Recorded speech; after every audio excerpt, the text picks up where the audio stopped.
This picture here, I stand up here on this stage, standing on these ladies' shoulders.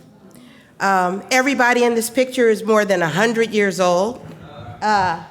She is 125. And the picture was taken in 1925 at an ex-slave convention.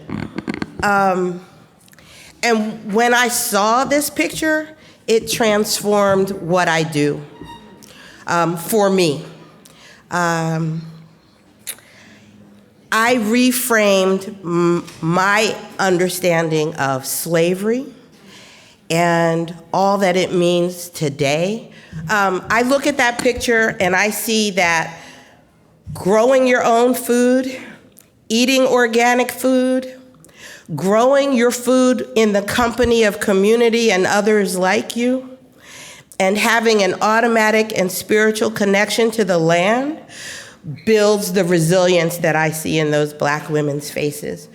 So for me, I want to carry slavery and that mantle as an honor, right? And as a wonderful thing about the stock that I come from. So we started off today talking about the need to decolonize the food justice movement. I agree that we've got to start talking about race and the way that it relates to food justice. I will acknowledge, as somebody who leaped down into the whole food justice movement and got pretty ripped to shreds, okay? I know that we have to start talking about it. I know that people talk about it over in corners. I know that sometimes Black folks over here gather and we talk by ourselves. I don't know if white people do that, except for that in rooms where often there's not the diversity like that that's happening. And what I would ask is that all of us come together to get over this. I've started working at Hoover Elementary School in West Oakland, and I'm really proud to be just the garden life educator. And so I'm teaching 300 kids how to grow their own food. But I have to tell you that in my 30 years of working in schools, I have never, ever, ever run into so many physically hungry children. And I know that food is the answer to our liberation. Because right now, they can't even really learn based on what they're being fed or not fed at home, and based on what they're being fed or not fed in school. One of the most troubled kids, or he at least is always the most apparently angry kid, he's a first grader named Amari.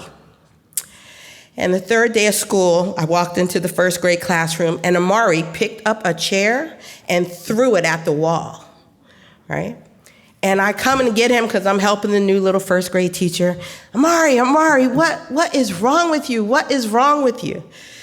You weren't acting like this a couple days ago. And he looked at me and without a single thought said, I'm hungry, okay? And I took him and I fed him, and there happened to be a poster in my classroom about, it says, are you hungry? And it has all these different faces that, you know, do you feel sleepy and irritated is one of them. But he pointed himself out as the red-faced one that was angry, right? So if we start feeding these kids, then we start feeding generations. I look at them and even the baby kindergartners, and I said, I'm going to teach y'all how to grow food so that nobody has to be hungry in this room. And that when you grow up, you'll be able to feed your kids too. And that's what I would ask us to do. I think that these community gardens, and I understand the whole, believe I'm scared to grow this beautiful garden at the Hoover Elementary School because then they will come, okay? But you know what? I'm not gonna not feed my babies because I'm scared of who may show up, right? And whoever shows up is gonna be taught how to interact with those babies that are there and those people that are already there. And we'll be able to share information. There's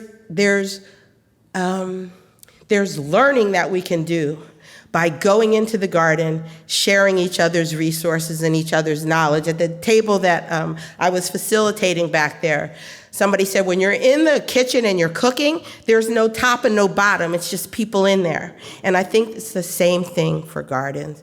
And I would beg us all to get involved in the act of growing food and teaching our children how to do that. The last thing I would say is that we got to keep talking about race. And to my African American brethren, many of you who I know in here, we've got to get our act together. I'm pretty famous for calling out the white nonprofits, right, that are doing that thing and making money on my people and trying to get us to take the food out of the collard greens, right? I call out those organizations and have been known to do so, who, you know, we'll take the formerly incarcerated and we're going to put them to work and this is all right. And I have questions and issues about that, right? And I've surfaced those things. I've stopped talking about it because I'm a permaculturalist. And in permaculture, you deal with your own house first, right? You deal with yourself, then you move to your family, then you move to your smaller community, and so on and so on. So to my African American food justice warriors, and there are many of us, far more of us than we even knew, we really gotta start working together, right? I'm a little bit of talking out of the family here, and I know that. But we can't say anything to the white folks about what they're doing to us if we're not taking care of us and being good to us. We can say Black Lives Matter, but our every action needs to be that individual lives matter and match what we say and do. We are powerful. There was a Northern California permacultural convergence up in Hopland, California, and it was a remarkable experience of nothing but love, like was said here, and we felt like we could solve it. And it was a mixed crew like this, and it was wonderful.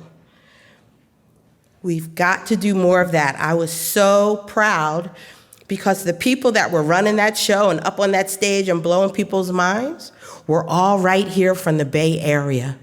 Every single one of them. Like all the other people from all over the country, like, wow, these people are so brilliant, all that. I'm like, those are my neighbors, and they're in my living room all the time, okay? We are so lucky, and we have so much, and we're splitting ourselves off. And I don't even know if we know why we're doing it, right? It might be that crabs in a barrel pattern that we know, okay? I've been told, well, you know, the man in the system put us in that barrel, and that is absolutely true. But we crabs got to be in a different way and relate to each other in a different way. And then I would just say, we're all crabs, right? And we got to learn how to work together. I tell the kindergartners, look at how the bees do it. Look at how the ants do it, right? We humans need to start mimicking some nature, right? So that we can do that liberation that we're talking about and feed the babies. They'll save the world for us, but they gotta eat. And with that, I think we gotta eat. Thank you.